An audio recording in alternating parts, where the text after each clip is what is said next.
एक शांत और हरियाली से भरे गांव में एक प्यारा जोड़ा रहता था। दोनों सफेद रंग के मुर्गा और मुर्गी। उनके पंख बर्फ जैसे चमकते थे और दोनों एक दूसरे से गहरा प्यार करते थे।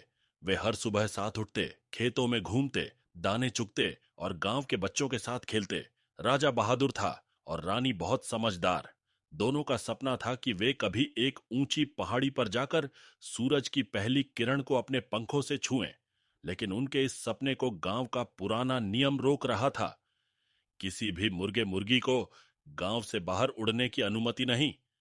एक दिन राजा ने कहा, रानी, कब तक हम नियमों के डर से जीते रहेंगे?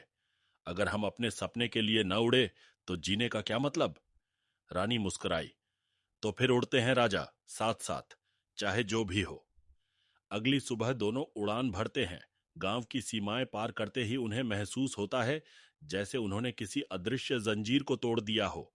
हवा में आजादी थी और आसमान में जगह, पर रास्ता आसान नहीं था। पहाड़ी तक पहुंचते पहुंचते अंधेरा घिर आया। एक जंगली उल्लू ने उन पर हमला किया। राजा ने रानी को अपने पंखों के पीछे छुपा लिया और खुद चोट खा ली। रानी ने राजा को अपनी चोंच से सहारा दिया और दोनों एक पुराने पेड़ के खोखले में रात बिताने लगे। सुबह हुई। पहाड़ी की छोटी से सूरज निकला, बिल्कुल वैसा ही जैसा उनके सपनों में था। दोनों ने मिलकर सूरज की ओर पंख फैलाए। वो क्षण उनकी जीत थी। राजा बोला, देखा रानी, हमने कर दिखाया। रानी की आंखों में आंसू थे, लेकिन खुशी के। वे गांव लौटे। शुरुआत में गांव वाले नाराज थे, लेकिन जब राजा रानी ने अपनी कहानी सुनाई और सबको सिखाया कि बचपनों की उड़ान डर से बड़ी होती है, तो सभी ने उनका स्वागत किया।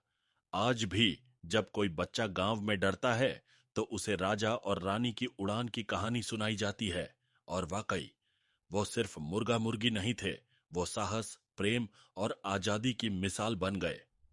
सपनों के लिए उड़ना जरूरी होता है, चाहे पंख छोटे ही क्यों ना हो।